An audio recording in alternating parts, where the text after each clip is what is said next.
کھول کھول کے دروازے دیکھتے ہیں کہ یہ کس طرح کا رنگ ہے، کہ چھوٹا سا بچہ، توتلی زبان، مجھے وہ حدیث پڑھ لینے دو جو امام جلال الدین سیوطی نے روایت لکھی ہے۔ فرمایا حضرت عیسیٰ علیہ السلام میں قبر کے پاس سے گزرے تو عذاب ہو رہا تھا، چند گھنٹوں کے بعد گزرے تو وہیں رحمتوں کا نزول ہو رہا تھا۔ حضرت عیسیٰ عرض کرنے لگے مولا میری مجال نہیں میں پوچھوں، چند گھنٹے پہلے یہاں عذاب تھا، اب یہیں کرم ہو رہا ہے، اللہ اب اس نے کوئی نیک عمل کیا تو ہے نہیں، قبر میں تو عمل ختم ہو جاتا ہے، اتنا کرم کیسے؟ تو رب کریم نے فرمایا موسیٰ بندہ بڑا گناہگار تھا، پاپی تھا، سزا کا حقدار تھا، پر جب انتقال اس کا ہوا تو بیوی اس سے پہلے حاملہ تھی، اس کے انتقال کے 2-4 مہینے بعد بچہ پیدا ہوا، پھر اس بیوی نے بچہ پالا، آج 4.5 سال کا بچہ مکتب گیا ہے، استاد نے بسم اللہ شریف پڑھائی ہے، اس کے بچے نے توتلی زبان پہ کہا بسم اللہ الرحمن الرحیم، تو مجھے حیا آئی ہے کہ اس بیچارے کو ابھی لفظ نہیں ادا کرنے آتے، زمین پر بیٹھ کر یہ توتلی زبان سے مجھے رحمان اور رحیم کہے اور میں اس کے باپ کو سزا دوں، بس بچے نے ایک دفعہ بسم اللہ پڑھی ہے، میں نے باپ کے سارے گناہ معاف فرما دیے، مہربانی کرو۔ ایک سپارہ گھر میں، ایک سپارہ مسجد میں، یہ ضرور آپ نے روٹین بنانی ہے، مسجد میں پڑھیں گے تو مسجد کا حق ادا ہوگا، گھر میں پڑھیں گے تو بچے بھی پڑھیں گے۔ اور تیسرا سپارہ وہ ہے جو آپ نے تراویح میں سننا ہے۔ تو کتنے سپارے ہو گئے ایک دن میں؟ 3۔ تو رمضان میں کل کتنے ہو گئے؟ 3 قرآن پاک۔ کتنے قرآن پاک جی؟ 3 قرآن مجید، ایک سپارہ دن میں ایک رات میں، تو آپ کا 10 دن کے اندر انشاءاللہ قرآن پاک ختم ہو جائے گا۔ کریں گے انشاءاللہ تعالی؟ یہ ذہن بنائیں، یہ ذوق پیدا کریں، اور قرآن پاک کا ایک حرف پڑھے تو اللہ 10 نیکیاں دیتا ہے، اور رمضان شریف میں 70 گنا بڑھ جاتی ہیں۔ تو اب ذرا ضرب دے لو بات کہاں جائے گی۔ تو رمضان المبارک میں قرآن پاک سے میں نے کہا کوئی اخبار نہ دیکھو، کچھ نہ دیکھو، سارا دن بس قرآن پاک دیکھو، سارا دن قرآن مجید پڑھیں، قرآن پاک سے دل لگائیں۔ حضرت عبداللہ ابن مسعود رضی اللہ تعالیٰ عنہ فرماتے ہیں نبی پاک صلی اللہ علیہ وسلم نے مجھے بلا کے کہا مجھے قرآن پاک تو سنا۔ میں نے کہا یا رسول اللہ آپ پہ نازل ہوا میں آپ کو سناؤں؟ تو فرمایا میرا دل کر رہا ہے میں تجھ سے سنوں۔ حضور کو زیادہ آتا تھا نا، تو کبھی کبھی آپ سمجھ لیں کہ آپ کو زیادہ آتا ہے، لیکن پھر بھی سامنے والے، میں اکثر کہتا ہوں مدرسے کے طلباء سے، میں کہتا ہوں آپ قاری اور حافظ تو ہو گئے ہو، پر کبھی کسی اور سے بھی سنا کرو، کہا کرو سناؤ یار 2 آیتیں، دل کر رہا ہے۔ حضرت ابی بن کعب رضی اللہ تعالیٰ عنہ کہتے ہیں نبی پاک تشریف لائے تو مجھے کہنے لگے ابی ادھر آ میں تجھے قرآن پاک سناؤں۔ میں نے کہا یا رسول اللہ مجھے فرمایا مجھے اللہ نے حکم دیا ہے کہ میں تمہیں سناؤں۔ حضرت ابی رو کے کہنے لگے یا رسول اللہ رب کریم نے میرا نام لیا ہے؟ میں کہاں وہ کہاں؟ فرمایا ہاں تیرا نام لیا ہے۔ رونے لگے، کہنے لگے حضور پھر تو میں بڑا خوش نصیب ہوں، سنائیے میں سنتا ہوں۔ تو حضور سننا بھی حضور کی سنت ہے، سنانا بھی نبی پاک کی سنت ہے۔ قرآن مجید کو سنیں۔ اور پھر یار دکھ کی بات ہے نا کہ پاسپورٹ کے دفتر تو میں 2.5 گھنٹے کھڑا رہوں، شناختی کارڈ کے لیے میں 1.25 گھنٹہ کھڑا رہوں، اور میں پہلی دفعہ سعودی عرب جاؤں تو امیگریشن کے لیے 2.5 گھنٹے بھی مجھے لائن میں لگنا پڑے تو میں لگا رہوں، دنیا داری کے لیے تو میں اتنا کھڑا رہوں، اور تراویح کے لیے مجھے 1 گھنٹہ نہ کھڑا ہوا جائے اور میں بہانے کرتا پھروں، تو پھر یاد رکھو وہ حضرت سیدہ اسماء کا کرتی تھی، نبی پاک نے مجھے کہا تھا اسماء اللہ کے راستے میں گن گن کے نہ دینا ورنہ وہ بھی تجھے گن گن کے دے گا۔ جب ہم رب کریم کو وقت اس طرح دیتے ہیں کہ دنیا داری کے لیے تو ساری ہمارے پاس ہمتیں موجود ہیں، اور تراویح کا وقت آیا تو بہانے ڈھونڈنے لگ گیا، تراویح کا وقت آیا تو وہ جو ہے اس نے شروع کر دی بات کہ جناب میرے فلان جگہ تکلیف ہے اور مجھے بلڈ پریشر ہو جاتا ہے تو پسینہ بڑا آتا ہے، تو اب تو آسانیاں ہی بڑی ہیں۔ صحابہ کہتے جب ہم مسجد نبوی میں نماز پڑھنے جاتے تھے بارش ہوتی تھی تو مسجد میں پانی کھڑا ہوتا تھا، کیچڑ کھڑا بن جاتا تھا، تو ہم اپنی جھولیوں میں خشک مٹی ڈال کے لے جاتے تھے، اپنی اپنی جگہ بچھا لیتے مٹی، اور پھر ہم نماز پڑھتے تو ہمارے پیشانیوں پر بھی مٹی لگ جاتی۔ تو ایک صحابی جھاڑ رہے تھے تو نبی پاک نے فرمایا نہ جھاڑ، جب تک چہرے پہ رہے گی فرشتے درود بھیجتے رہیں گے۔ اب تو ایسی لگے ہوئے مسجد میں، پھر بھی تو تراویح نہیں پڑھتا۔ تو ایک تو عبادت کو ٹائم دیں، دوسرا قرآن مجید زیادہ سے زیادہ پڑھیں، رمضان میں زیادہ سے زیادہ پڑھیں، مسجدوں میں ٹائم دیں۔ مجھے دکھ ہوتا ہے جب رمضان میں بھی نماز کے بعد مسجد کو تالا لگتا ہے۔ اگر ہم سارے آئیں مسجدوں میں، ہم رمضان شریف کے اندر وقت دیں، جس کے پاس ٹائم ہو وہ آ کے بیٹھ جائے قرآن مجید کھول لے، تو میرا خیال ہے کہ مسجدیں بھی ہمیں دعا دیں گی کہ دیکھو ہر وقت انہوں نے میرے اندر تلاوت کی۔ ایک اور بات بھی عرض کرنی ہے، یہ مجھے کہا گیا ہے، میری اپنی طرف سے نہیں، یہ مجھے رکا دیا گیا ہے، کہہ دوں پکے نمازی ناراض تو نہیں ہو جائیں گے؟ جو پکے نمازی ہیں مسجدوں کے وہ میرے ساتھ وعدہ کریں، ناراض تو نہیں ہو جائیں گے؟ نہیں تسی نہیں بول دے تساں ہو جانا، پکے بول دے نہیں پے، پکے کور دینے پے، پکے نمازی، یہ پکے نمازیوں سے بات، ناراض تو نہیں ہو جائیں گے؟ یہ بول کے بتائیں، انشاءاللہ کہیں۔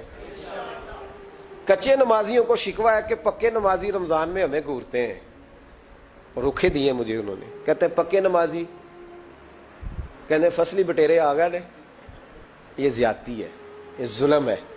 آپ پکے نمازی ہیں تو مہربانی کریں، آپ وہ جو آپ نے صف الاٹ کرائی ہے نا اپنے نام پکی، کہ ایتھے میں بھینا روز تو کتوں آ گیا، یہ چھوڑ دیں آپ، مہربانی کریں، یہ اللہ کا گھر ہے، یہ کسی کے نام رجسٹری ہو سکتی، جو آیا ہے نا بیچارہ، چلو کبھی کبھی صحیح، مہربانی کریں اس کو ٹائم دیں، بیٹھنے دیں، کچھ نہیں ہونے لگا، اور جب وہ آئے نا تو دعا کریں، جب اس کو دیکھیں تو کہ یا اللہ یہ آیا ہے تو ہمیشہ آتا ہی رہے، اس کو دعا دیں، مہربانی۔ بچے شکوہ کرتے ہیں، کہتے ہیں پکے نمازی سانس نہیں لینے دیتے مسجد میں۔ اور ایک بات اور، یہ حضرت علی کا قول ہے، اس کو دل کی تختی پہ لکھ لینا، دل کی تختی پہ، شیر خدا کی شیروں جیسی باتیں۔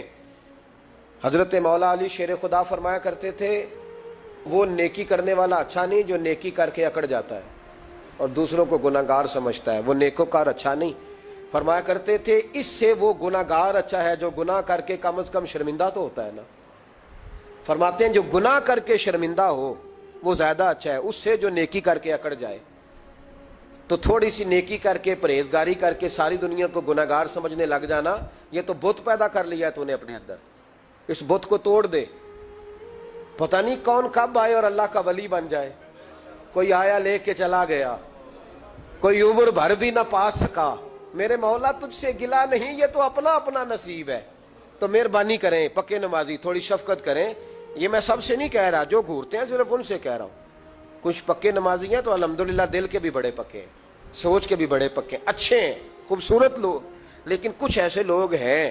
ہمارے شہر کے ایک ڈاکٹر صاحب ہیں، میں نے کہا آپ نماز مسجد میں پڑھا کریں، ان کی عمر کافی زیادہ ہو گئی ہے، تو کہتے ہیں حضرت میں پڑھوں گا انشاءاللہ۔ ان کو میں نے دوائی لینے گیا تو میں نے وہاں بھی میں نے بات شروع کر دی، میں نے کہا آپ مہربانی کریں، کہتے میں آؤں گا۔ کچھ دنوں کے بعد میں نے اس مسجد میں نماز پڑھی اور خاص کر کے پڑھی کہ یہ ٹائم ہے، میں نے فون کیا کہ ڈاکٹر صاحب آپ نظر نہیں آئے، تو کہتے ہیں سب ناراض نہ ہو جان، نمازی مجھے کہتے تھے خیر ہے ڈاکٹر صاحب کہیں غلط جگہ تبادلہ تو نہیں ہو گیا، کوئی مصیبت تو نہیں آ گئی؟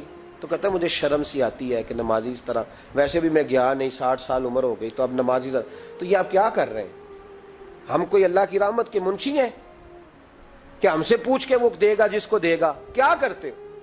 او بھائی، حضرت باجدید بستامی رحمت اللہ تعالی علیہ جیسے لوگ کہا کرتے تھے جنہوں نے ساری زندگی جھوٹ نہیں بولا، حرام نہیں کھایا، فرماتے تھے الفن کہتا ہوں، بالغ ہونے کے بعد نماز قضا نہیں کی، لیکن پھر بھی کہا کرتے تھے دعا مانگو میرا رب مجھ سے حساب نہ پوچھ لے، حساب والا نہیں ہوں میں، درگزر والا ہوں۔ عدل کریں تے تھر تھر کمبن اچیاں شانہ والے، یہ تو فضل کریں تے بخشے جامن میرے جے منہ کالے۔ تو مہربانی کریں، آگے چلیں۔ رمضان شریف میں سخاوت کرنی ہے۔ حضرت انس بن مالک رضی اللہ تعالیٰ عنہ فرماتے ہیں جس طرح تیز آندھی چلتی ہے، ذرا مثال دیکھیں صحابی کی کتنی خوبصورت، فرماتے ہیں جس طرح تیز آندھی چلتی ہے نا، اس طرح رمضان میں میرے نبی کی سخاوت چلا کرتی تھی۔ نبی پاک ہر سائل کو دیتے، جو قیدی بند ہوتے نا، قیدی جنگ کے قیدی کفار، حضور انہیں بھی آزاد کر دیتے رمضان میں، فرماتے جاؤ تمہیں آزاد کیا، سخاوت کریں۔